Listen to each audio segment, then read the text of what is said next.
Mənim əzizlərim, hamınızın bildiğiniz kimi 21 sentyabr değerli şairimiz Binali Bayram'ın 60 illik jubileydi, hem de kitabının açılışıdır.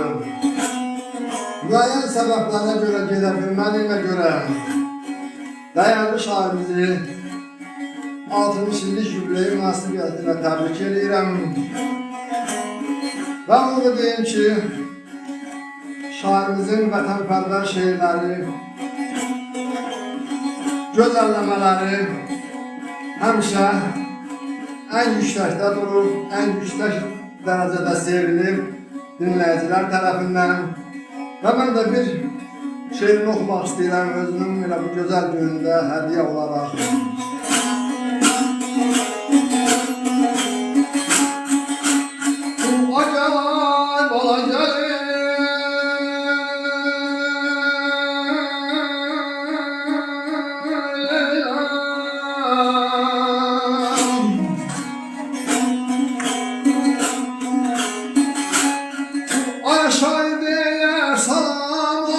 Salam olsun şair diye salam olsun, bu dünyadan ayodur ayodur ayodur yaxşı söz kelam olsun, yaxşı söz kelam olsun, bu dünyadan ayodur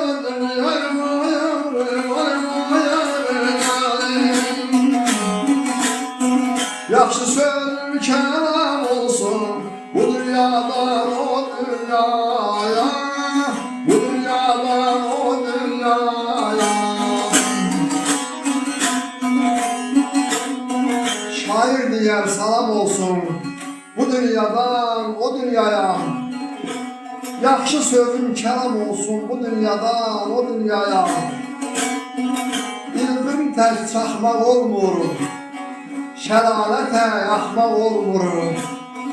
Pəncərə yox, baxmaq olmur bu dünyadan o dünyaya.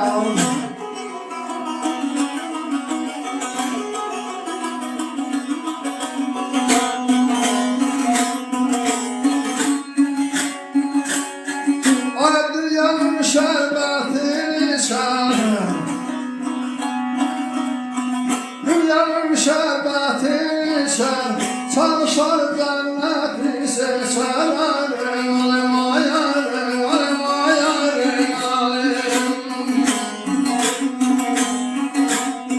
Silah körpüsündən keçər,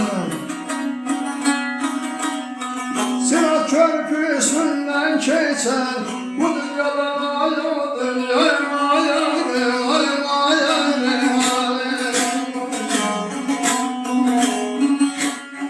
Dünyanın şərbətini içər, çalışar cənnəti seçər. Sirat körpüsündən keçər bu dünyadan o dünyaya.